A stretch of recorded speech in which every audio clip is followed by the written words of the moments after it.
દેહરી ગ્રામ પંચાયત અને આરોગ્ય વિભાગ દ્વારા આયુષ્યમાન વયવંદના કેમ્પનું આયોજન આજે કરવામાં આવેલું હતું। આ કેમ્પનો લાભ અમારા દેહરી ગામના વરિષ્ઠ નાગરિકો વધારેમાં વધારે લે તે માટે અમે અપીલ કરેલી હતી અને એ અપીલના કારણે આજે મોટી સંખ્યામાં નાગરિકો આયુષ્યમાન વયવંદના કાર્ડ બનાવવા માટે આવ્યા હતા।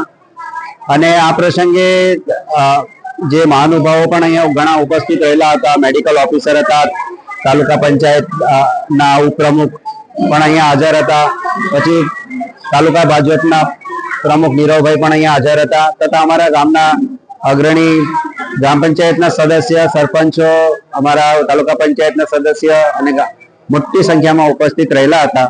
અને નાગરિકો વધારેમાં વધારે આ કેમ્પનો લાભ લે એવા પ્રયત્ન અમે કરેલા, જે સફળ થયા છે।